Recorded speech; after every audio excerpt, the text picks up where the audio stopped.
হাই everyone, মই ৰীমা আৰু আজি এটা আপোনালোকক ফুড ব্লগ আগবঢ়াইছোঁ যিটো অকল চিকেনৰ ৰেচিপি হয় আৰু আশা কৰিছোঁ আপোনালোকে সকলোৱে ভাল পাব। আজিৰ এপিছ'ডটো অকল মোৰ চিকেন ৰেচিপিজ ওপৰত। আৰু প্ৰথমতে মই ব্ৰইলাৰ চিকেনখিনি মেৰিনেট কৰি ৰাখিছিলোঁ আৰু এইফালে নহৰু, আদা, পিঁয়াজ আৰু জলকীয়া গুড়ি পিচি কৰি ৰাখিছিলোঁ। আৰু এইফালে জানেনে, মোৰ হাজবেণ্ডে লিভাৰ পট খাই বৰ ভাল পায়। তেওঁ তেনেকুৱা আনিছিলে আৰু তেওঁ ভাগেই এইখিনি বনাই আছে আৰু মই যোগাৰ কৰি দি আছোঁ। লগতে ইয়াত পিঁয়াজ অলপমান দিলোঁ। অৱশ্যে তেওঁ ফ্ৰাই কৰাৰ টাইমত পিঁয়াজ দিছিলেই, তাৰ উপৰি মই আৰু অলপমান দি ল'লোঁ।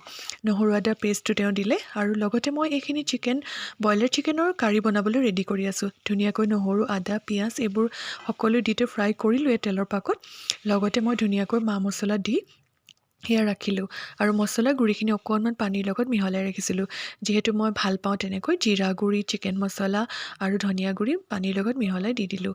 আৰু লাষ্টত জানেনে, মই এনেকৈ ধনিয়া অলপমান কাটি ধুনীয়াকৈ দিলোঁ, গাৰ্নিছ কৰিলোঁ। কিন্তু মই ধনিয়া দিলে ইমান ভাল নাপাওঁ চিকেনত, কিন্তু কেতিয়াবা এনেকুৱা এটা বেলেগ জুতিলৈও ভাল লাগে। মোৰ যদি ৰেচিপিকেইটা ভাল লাগিলে প্লিজ এবাৰ কমেণ্ট এটা দিব।